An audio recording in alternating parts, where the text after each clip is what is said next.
வணக்கம் மக்களே. Welcome to Tamil trading and trips and tips channel. இந்த சேனலில் நம்ம இப்போ ஆப்ஷன் ட்ரேடிங்கில் ஒரு 10 விஷயம் இருக்குது. இந்த 10 விஷயம் இதில் பேசிக் தெரிஞ்சால் மட்டும்தான் நீங்கள் ஆப்ஷன் ட்ரேடிங்குள்ளே என்ட்ரு ஆகணும். ஓகே, அந்த மாதிரி என்ன 10 விஷயம் இருக்குது, அதில் பேசிக் நமக்கு தெரியுமா அப்படிங்கிறத முதல்ல நீங்கள் தெரிஞ்சுக்கோங்க. தெரியலைன்னா நான் போடுற வீடியோஸில் ஒரு பேசிக்ஸ் பற்றி சொல்லியிருக்கேன். ஸோ அதை பாருங்கள். இந்த 10 விஷயம் தெரியாமல் நீங்கள் ஆப்ஷன் ட்ரேடிங்குள்ளே என்ட்ரு ஆகாதீங்க. வாங்க இந்த 10 விஷயம் என்னங்கிறத லைன் பை லைனாக பார்ப்போம். ஒரு சின்ன வீடியோ தான் இது. நான் இன்டெப்த் அனாலிசிஸ் கொடுக்கல, சின்ன வீடியோ தான். இதோட ஒவ்வொரு டாப்பிக்கும் ஒவ்வொரு அனாலிசிஸ் வீடியோ தனியாக போடுறேன். ஓகே, வாங்க போகலாம். முதல்ல இந்த ஆப்ஷன் ட்ரேடிங்கில் கால் ஆப்ஷன்னா என்ன, புட் ஆப்ஷன்னா என்ன அப்படிங்கிறதுக்கான உங்களுக்கு அந்த டிஃப்ரென்ஸ் தெரிஞ்சிருக்கணும். ஓகே, இதோட அட்வான்டேஜ் என்ன, அதோட அட்வான்டேஜ் என்ன அப்படிங்கிறதும் உங்களுக்கு தெரிஞ்சிருக்கும். First one. Second second one, call ஆப்ஷன்லேயும் பை பண்ண முடியும், செல் பண்ண முடியுங்கிறது உங்களுக்கு தெரிஞ்சிருக்கணும். புட் ஆப்ஷன்லேயும் பை பண்ண முடியும், செல் பண்ண முடியும் அப்படிங்கிறது உங்களுக்கு தெரிஞ்சிருக்கும். ஓகே, இந்த பேசிக் நாலேஜ் உங்களுக்கு கண்டிப்பாக இருந்திருக்கணும். ஒரு காலை செல் பண்ணுறோம்னா அதை வாங்குறதுக்கு ஒரு பையர் இருந்தால் மட்டும்தான் நம்ம கால் செல் ஆகும் அப்படிங்கிற அந்த கிளாரிட்டி உங்களுக்கு தெரிஞ்சிருக்கணும். ஓகே, அது மட்டும் இல்லாமல் காலும் பண்ண முடியும், செல்லும் பண்ண முடியும் ஆப்ஷனில் அப்படிங்கிறதும் உங்களுக்கு தெரிஞ்சிருக்கும். ரெண்டாவது விஷயம். மூணாவது விஷயம், ஆப்ஷன் செயின்னு சொல்லுவாங்க பார்த்துருங்களா, என்எஸ்சி வெப்சைட்டில் இருக்கும் பாருங்க. அந்த ஆப்ஷன் செயினோட சார்ட்டோட பேசிக் நாலேஜ் கண்டிப்பாக உங்களுக்கு தெரிஞ்சிருக்கும்.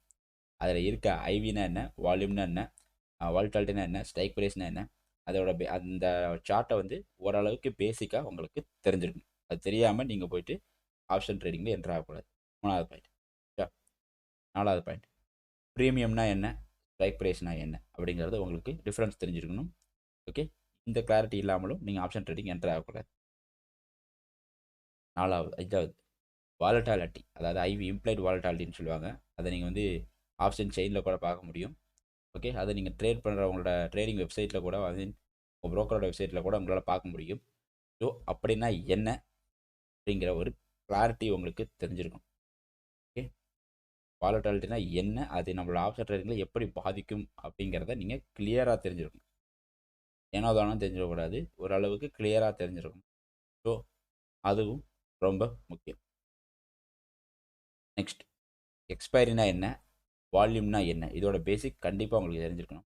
எக்ஸ்பைரி டேட்டுங்கிறது அந்த ஆப்ஷன் சீட்டில் போட்டிருக்கு இல்லையா, அது வந்து எதுக்காக போட்டிருக்காங்க, அந்த எக்ஸ்பைரி டேட் எப்படி பாதிக்குங்கிற கிளாரிட்டி உங்களுக்கு தெரிஞ்சிருக்கணும். வால்யூம் வால்யூம் எப்படி இருந்தால் பை பண்ணணும், எப்படி இருந்தால் செல் பண்ணணும், இந்த இந்த நாலேஜ், பேசிக் நாலேஜ் கண்டிப்பாக உங்களுக்கு தெரிஞ்சிருக்கணும். டைம் டிகே, இது மோஸ்ட்லி நீங்கள் பையிங்கில் தான் பார்த்துக்கணும். ஓகே, டைம் டிகே எதுக்கு அட்வான்டேஜ், எதுக்கு டிஸ்அட்வான்டேஜ், பையருக்கு டைம் டிகேலால் வர அட்வான்டேஜ் என்ன, டிஸ்அட்வான்டேஜ் என்ன, செல்லருக்கு டைம் டிகேலால் வர அட்வான்டேஜ் என்ன அப்படிங்கிறது உங்களுக்கு கிளாரிட்டியாக தெரிஞ்சிருக்கணும். அப்போ தான் நீங்கள் வந்து ஆப்ஷன் பையிங் போக முடியும். டைம் டிகே தெரியாமல் பையிங் போனீங்கன்னா நீங்கள் நஷ்டத்தை மட்டும் தான் சம்பாதிப்பீங்க.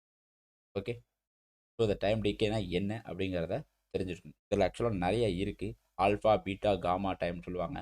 அதை பற்றி நமக்கு தெரியலனாலும் கூட அட்லீஸ்ட் ஒரு பேசிக் உங்களுக்கு தெரிஞ்சிருக்கும்.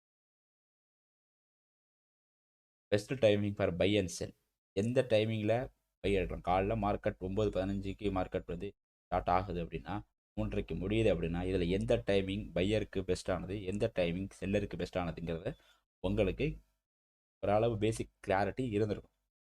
ஓகே, இதுக்கு எல்லாத்துக்குமே நான் ஒவ்வொரு வீடியோ போடுறேன். பட் இருந்தாலும் இந்த கிளாரிட்டி உங்களுக்கு கண்டிப்பாக தெரிஞ்சிருக்கணும். தெரிஞ்சிருந்தால் மட்டும்தான் நீங்கள் ஆப்ஷன் ட்ரேடிங்குள்ளே என்ட்ரு ஆகணும். ஏன்னா ஒரு டைமில் பையருக்கு டைமிங் அட்வான்டேஜ் இருக்கும், ஒரு டைமில் செல்லருக்கு டைமிங் அட்வான்டேஜ் இருக்கும். நீங்கள் அந்த டைமில் தப்பான டைமில் போய் செல் பண்ணாலோ, தப்பான டைமில் போய் பை பண்ணாலோ உங்களுக்கு நஷ்டம்தான். அண்ட் ஹெட்ஜிங் ஸ்ட்ராட்டஜி அப்படின்னா என்னங்கிறது உங்களுக்கு தெரிஞ்சிருக்கணும். ஒரு ரிஸ்க் மேனேஜ்மெண்ட் ஸ்ட்ராட்டஜி. இந்த இதில் ஸ்ட்ராட்டஜி ஃபாலோ பண்ணுறதுனால ரிஸ்க் கம்மியாக வாய்ப்பு இருக்குது. அதாவது உங்கள் லாஸ் வந்து கம்மியாகிறதுக்கு வாய்ப்பு இருக்குது. அதை இது என்ன அப்படிங்கிறது தெரிஞ்சிருக்கணும். இதுக்கான வீடியோவும் நம்ம யூடியூப் சேனலில் வரப்போகிற லைவ் இதில் போடுறோன்னு இருக்கேன். அதுவும் உங்களுக்கு பேசிக்காக தெரிஞ்சிருக்கும். Trading psychology and risk management, இதுதான் முக்கியம். இந்த ட்ரேடிங் சைக்காலஜி, ரிஸ்க் மேனேஜ்மெண்ட் இது வந்து கற்றுக்கிட்டு போக முடியாது. இதை ப்ராக்டிஸால் தான் கற்றுக்க முடியும். இதை கற்றுக்கிட்டு போகணும்னா நீங்கள் பேப்பர் ட்ரேடிங் பண்ணணும், இல்லைனா மார்க்கெட்டை வெயிட் பண்ணி பார்க்கணும்.